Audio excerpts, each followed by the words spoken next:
북한 내부를 심층 분석하는 클로즈업 북한입니다. 북한이 평양에 대형마트를 운영하기 시작했습니다. 중국 기업이 절반 이상 지분을 투자한 것으로 알려진 이 대형마트는 김정일 위원장이 사망 직전 마지막 현지 지도를 갈 정도로 각별한 관심을 보인 곳인데요. 북한이 평양에 대형마트를 개점한 이유와 중국이 투자한 배경을 클로즈업 북한에서 자세히 분석해드립니다. 평양에 북한 최대 규모의 대형마트인 광복지구 상업중심이 문을 열었다. 층마다 빽빽이 진열된 물건들, 환한 조명과 에스컬레이터가 눈에 띈다. 북한의 3대 백화점으로 꼽혔던 광복백화점을 우리식 대형마트로 바꾸어 새로 문을 연 것이다. 상발적으로 벌려나가면서 인민 생활에서 없어서는 안 될 가정용품과 식료품, 그리고 신발류, 문화용품과 학용품들을 더 많이 마련해놓고 팔아주는 데 기본을 두고 상업봉사 활동을 진행해 나가겠습니다. 연건평 12,000여 평방미터의 3층으로 된 건물 중 1층 마트엔 식품, 전자제품, 화장품, 과일 등이 진열돼 있다. 또 2층은 의복과 장난감, 가구가 판매되고 있고 3층은 음식점과 어린이 놀이공원이 자리 잡고 있다. 그야말로 우리식 대형마트와 흡사한 매장 구성이다. 구매자들의 편의를 최상의 수준에서 보장할 수 있게 꾸려진 상업봉사기지, 일명 슈퍼마켓입니다. 그러나 자세히 들여다보면 다른 점이 눈에 띈다. 진열된 물건 대부분이 중국산 제품이라는 점이다. 물건 구매는 북한 화폐뿐만 아니라 중국 위안화, 유로화, 미국 달러로도 가능하다. 또 다른 차이는 마트의 이름이다. 간판에 사용된 상업중심이라는 용어는 중국에서 대형마트를 말할 때 쓰는 표현이다. 실제로 개점식에는 평양 주재 중국 대사관 직원을 포함해 중국인들이 대거 참석했다. 我们作为光复人应该感到光荣，一定要严格要求自己，要有责任感和事业心，工作要勤勤恳恳，任劳任怨。 평양 한복판의 문을 연 북한 최초의 대형마트에 중국 자본이 투자된 것이다. 중국 환구시보는 이곳에서 판매하는 물건의 대부분이 중국산이라고 보도했다. 특히 죽 한 그릇의 가격이 평양 시민들의 한 달 월급에 버금가는 수준이라고 꼬집기도 했다. 一罐娃哈哈八宝粥标价为3400朝币，相当于5.6元人民币。但是大部分平壤市民的正式月收入为4、5千朝币。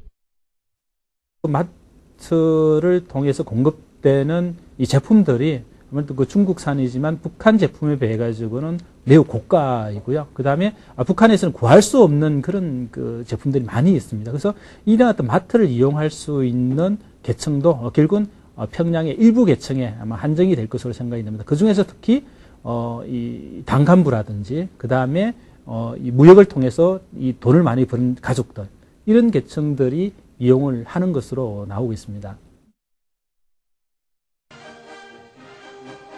김정일 위원장은 지난해 5월 중국 방문 당시 장쑤성 양저우의 대형마트를 시찰했다.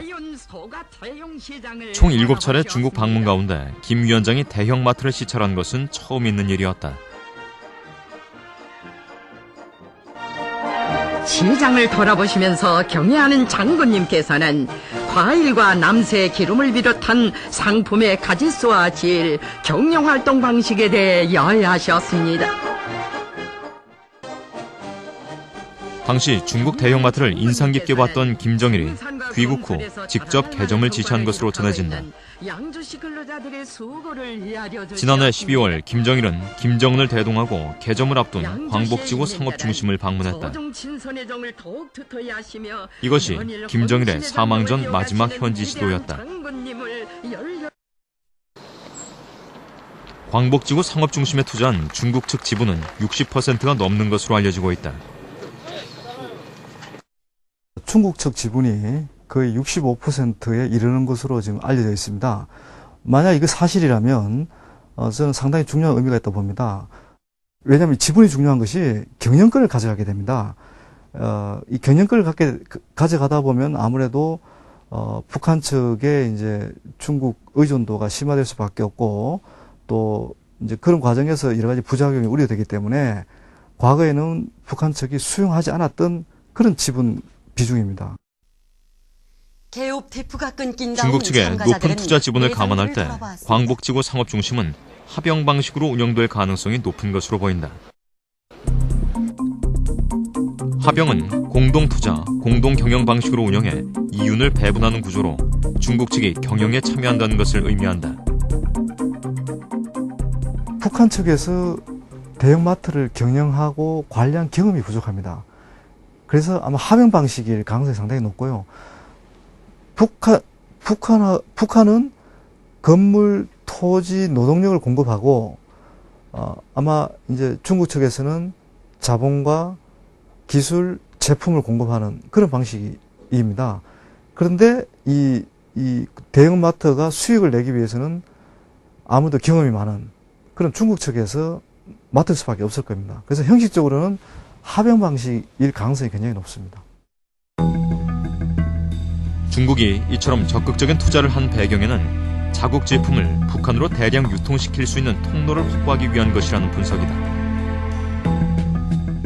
북한이 현재 그 생활 필수품 부족난을 해결하려고 하는 북한 쪽의 어떤 투자 유치에 노력하고, 그 다음에 중국 제품들을 대량적으로 북한에 유통시키려고 하는 중국의 전략, 이 두 가지가 이해관계가 맞아떨어지면서 대형 마트 건설이 붐을 일으키고 있습니다. 최근 북한에 합영 방식으로 투자하는 중국 기업의 수는 140여 개 정도로 파악되고 있다.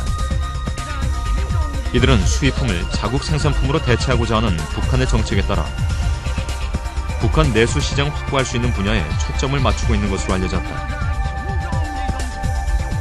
평양시에 가구 건재 종합센터를 개업한 영광가구 합영회사.